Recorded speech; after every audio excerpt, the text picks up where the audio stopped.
Ang lalaki ay nakulong sa loob ng 20 taon. Ngayon ang unang araw sa labas ng kulungan. Pinagmasdan niya ang magagandang babae na naka-short-short sa kalsada. Hindi maalis ang mata ko, para sa napakatagal na pagkakulong. Siya ay kapwa estranghero at nananabik sa labas ng mundo. Pumunta lang sa isang tindahan at bumili ng isang bote ng tubig.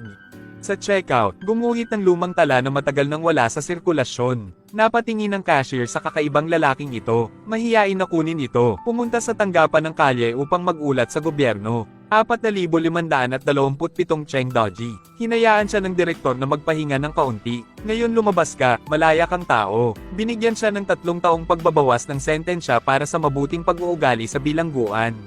Kaya ang tagapamahala ng lungsod, espesyal na inayos para sa kanya na maglinis. Sana maka-adjust siya sa buhay sa labas sa lalong madaling panahon. Hindi rin niya binaygo ang inaasahan ng mga tao. Linisin ang palikuran araw-araw. Habang naglilinis pa lang siya ng advertisement ay biglang nagningning ang mga mata niya. Collateral, mga pautang sa araw ng emergency sa stock market. Mabilis niyang dinyalang numero sa itaas. Sabi ng kabilang partido, hawakan lang ang sertipiko ng bahay at lupa ay ayos na. Pagbabayad sa parehong araw. Pagkatapos ay naghuhugas ng kamay ang lalaki sa banyo. Mag-ahit at mag-ayos muli. Sa wakas ay pumunta sa mall para pumili para sa iyong sarili. Suit. Pagkatapos ay umuwi ng malinis. Ngunit pagkatapos ng mahabang oras na pagsigaw, walang dumating para buksan ang pinto. Kinailangan niyang maglabas ng 2 lubad at sundutin ang lock ng pinto. Pagkatapos ay alisin ang isang ladrilyo sa dingding. Kunin ang aklat ng bahay na nakatago bago mapunta sa bilangguan.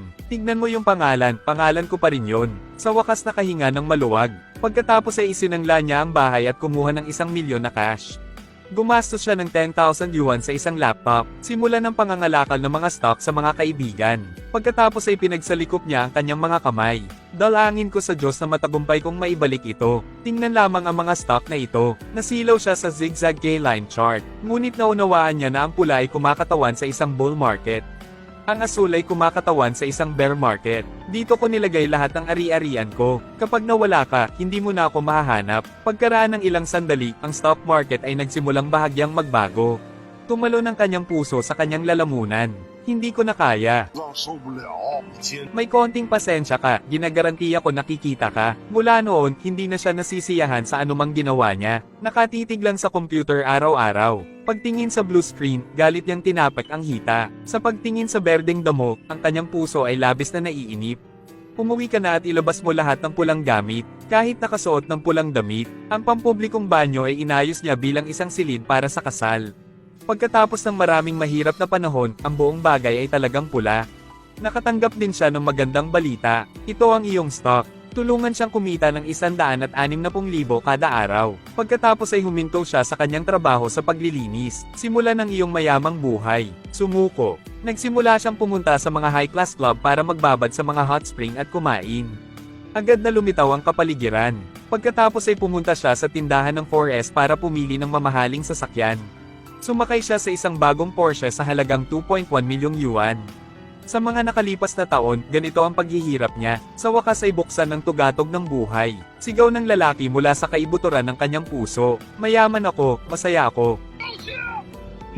Nagsimula na ang bagong kabanata ng buhay. Gumawa siya ng $1,000,000 na Reuben ball mula sa sandalwood. Ipasok ang bawat Dragon Ball sa bibig ng dragon. Pagkatapos bulihin ang nakasabit na pintura, hayaang matuyo ang Dragon Ball. So on. Ang orb ay sa wakas ay naayos pagkatapos ng 3 araw. Tapos ginawan din ng Dragon Chair. Hindi lamang ang pagligtas sa matandang ama sa kulungan. Kumuha din ng 1,000 taels ng pilak. Ilang araw lang ang nakalipas. Inutusan ng pamilya Liao na gumawa ng Dragon Chair para sa emperador. Pagbubukas ng seremonya ng pagpapasa, biglang pumutok ang Dragon Ball sa bibig ng dragon. Lahat ay natigilan. Paano sumabog ang Dragon Ball? Muling bumagsak sa lupa ang matanda. Ito ay paghamak sa emperador. Kasalanang hindi mapapatawad. Hulihin mo sila para sa akin. Nangako si Liao Shi na aalamin ang sanhi ng pagsabog ng Dragon Ball sa loob ng 3 araw.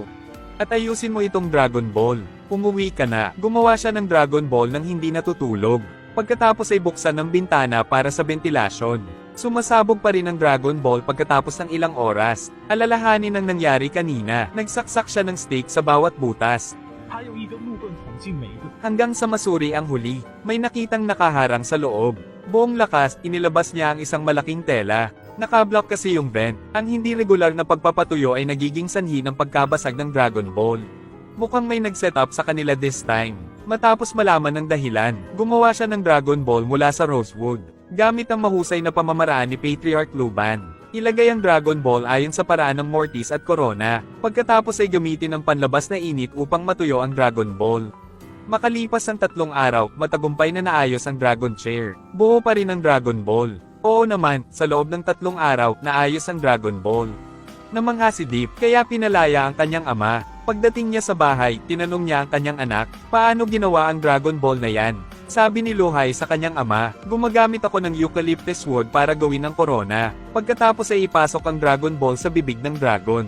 Dahil sa munting hiyas, hindi magtatagal upang matuyo. Panghuli, gamitin ang natatanging teknolohiya ng pamilya Liao para matuyo ang Dragon Ball. Ginagawa mo ito, lumalabag sa mga tuntunin ng iyong mga ninuno. Logia Lokho Lineage Line 28 henerasyon. Palaging maging matyaga sa pagproseso ng mga sangkap, sinisisi siya ng mga magulang. Ang paraan ng pagdugtong ng Mortis at Corona ay hindi dapat gamitin. Kung sakaling may makakita ng butas, papagalitan ito ng mga tao. Ngunit sinubukan ni Lia Oxy ang lahat ng paraan. Kung ang bibig ng tuyong dragon ay nakabuka, ang paglalagay muli ng Dragon Ball ay tiyak na masisira ang kahoy. Ang pamamaraan ng mga ninuno ay hindi nagbabago. Ang texture ng Mortis at ang Corona ay orihinal na ipinasa ni Master Luban. Sabi ni Luhay sa kanyang ama, pagpunta niya sa drying room, nakita niyang nakablock ang vent. Duda ang ama sa batang inampon niya 20 taon na ang nakalilipas. Nagugutom ka ba? Kunin mo. Sa oras na iyon, nakita siya ni Luhay na malulungkot na tinanggap siya bilang kanyang nakababatang kapatid.